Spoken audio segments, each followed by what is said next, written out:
Ann7's IFMS expose resounded in Parliament and exposed the cracks in National Treasury's Financial Management Systems project. Today, we bring you another big expose that once again shows the fault lines in how Treasury handles public funds. And we tell you how a grand project to save on government expenditure ended up with even more wasteful and fruitless expenditure. Ann7 has accessed another draft audit report of National Treasury that is gathering dust for lack of action. It exposes how a company contracted to help save procurement expenditure on the government's top 100 suppliers ended up with 25 million rand for incompetence, and it's a sorry state of financial mismanagement and a possible corruption. Take a look. This is National Treasury's savings debacle. The Office of the Chief Procurement Officer in the National Treasury, the nerve center of the annual multi-billion rand purchases for the national and provincial government departments. In his 2016 budget speech, then Finance Minister Pravin Gordhan announces an ambitious scheme to save on costs. The Office of the Chief Procurement Officer mandated to review government contracts to cap government expenditure. The Central Procurement Office's mandate is to achieve savings of 25 billion rands a year by the third year of the current MTF period, out of the government procurement budget of about 500 billion rands a year. Our reform proposals draw on a consultation program last year that reached over 7,000 suppliers, 2,500 supply chain practitioners, and attracted over 27,000 responses to a national survey. Meanwhile, his men in the National Treasury had already set the ball rolling. It's October 2015. Skalk Yiman is the Chief Director for Supply Chain Management for ICT in the National Treasury. His then boss, Treasury's Chief Procurement Officer Kenneth Brown, initiates a plan to realize Gordhan's grand ambitions.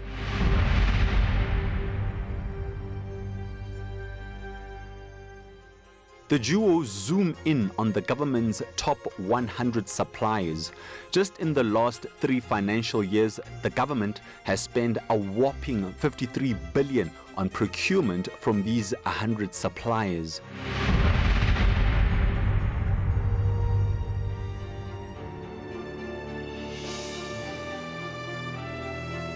What stands out in these contracts are the gross discrepancies. Cost variations are high.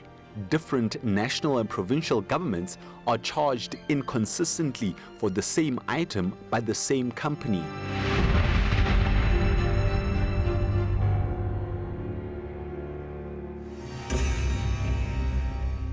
Kenneth Brown and Skalk Yiman get permission from the then DG Lungisa Fuzile to deviate from the competitive bidding process to hire a contract negotiator with the government's top 100 suppliers.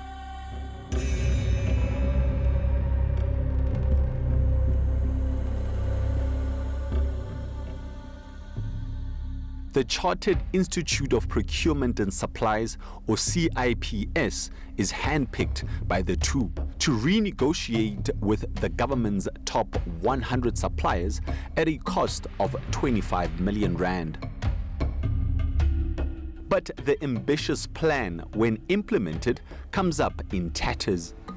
Over the next 13 months, Treasury doles out taxpayers' money to CIPS every month at the rate of almost 2 million rand a month, not bothering to check on project deliverables or aligning the billing to deliverables, paying millions for unproved work and for hours built to unknown consultants.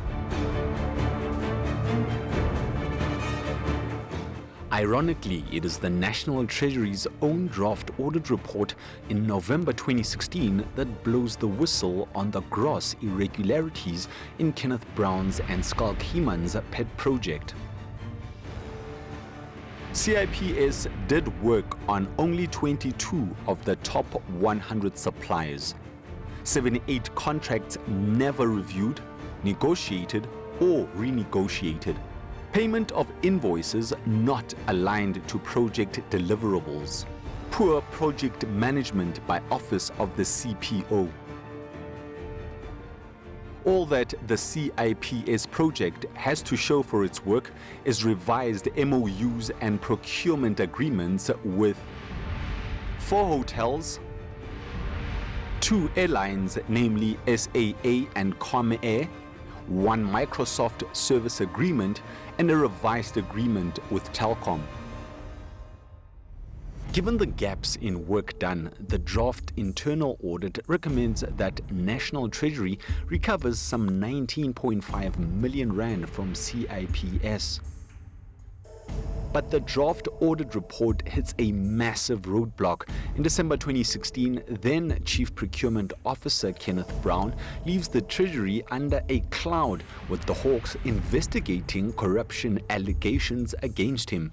The man believed to be his protege, Skulk Himan, is elevated as the acting Chief Procurement Officer. The internal Treasury report on the utter mismanagement and the alleged corruption in the 25 million rand CIPS project is buried. Sources on the OCPO are convinced that Skulk Himan will never allow the draft report to be made public or acted upon, given his personal involvement in the financial mess that the 100 Suppliers project has eventually become.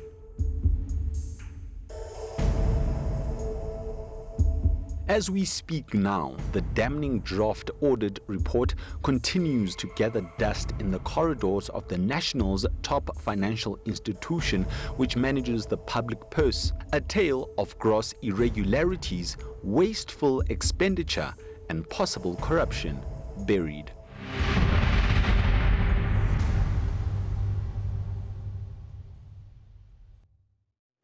And we cut across to my colleague Gio Rapedzi to take us through some of the key highlights of the damning draft audit report, which has not seen the light of day since it was completed in November last year. Thank you. Well, let's just take a look at some of the highlights of this damning draft report. While the contract scope was changed without following due process, the CIPS only did work on only 22 suppliers and not the top 100 suppliers. 78 suppliers' contracts were never reviewed, negotiated or renegotiated. Only the travel, flights and accommodation, construction and telecommunications and ICT companies' contracts were looked into. The full amount of 25 million rands was paid to CIPS despite the contract scope not being met. The next point is that the invoice payments were not justified. The Office of the Chief Procurement Officer approved and paid monthly CIPS invoices of an average of 1.9 million rands per month. The invoices submitted were not aligned to the project deliverables as per the service level agreement with the CIPS. Well, the monthly progress reports submitted do not align with the service level agreements with the CIPS. The invoices submitted do not indicate the total hours billed per month, the deliverables or activities for the month, or the hourly rate per consultant. There was no project plan developed with the costing aligned to each deliverable. Now, looking at the poor project management by the Office of the Chief Procurement Officer, the change of contract scope without following the correct supply chain management processes resulted in work done only for 22 and not the top 100 suppliers. The CIPS invoiced the National Treasury for the work not approved, work they were not contracted to do, and work that was done by unknown consultants.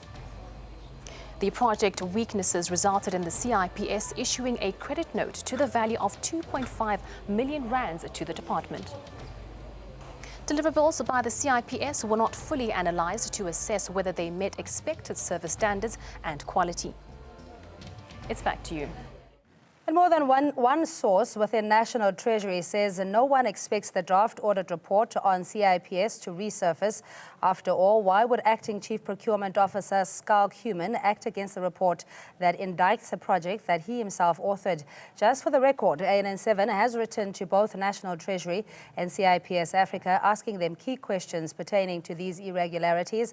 And while we're yet to receive a response from National Treasury, CIPS Africa has sent an email response to our queries.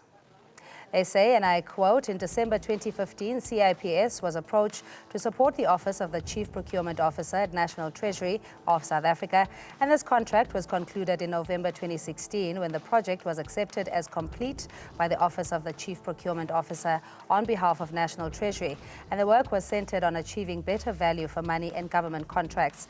CIPS delivered on all its contractual duties and obligations as required by National Treasury, and as is usual in supplier-client relationships, the details are confidential, and the last bit says, please direct any further questions to National Treasury, end quote.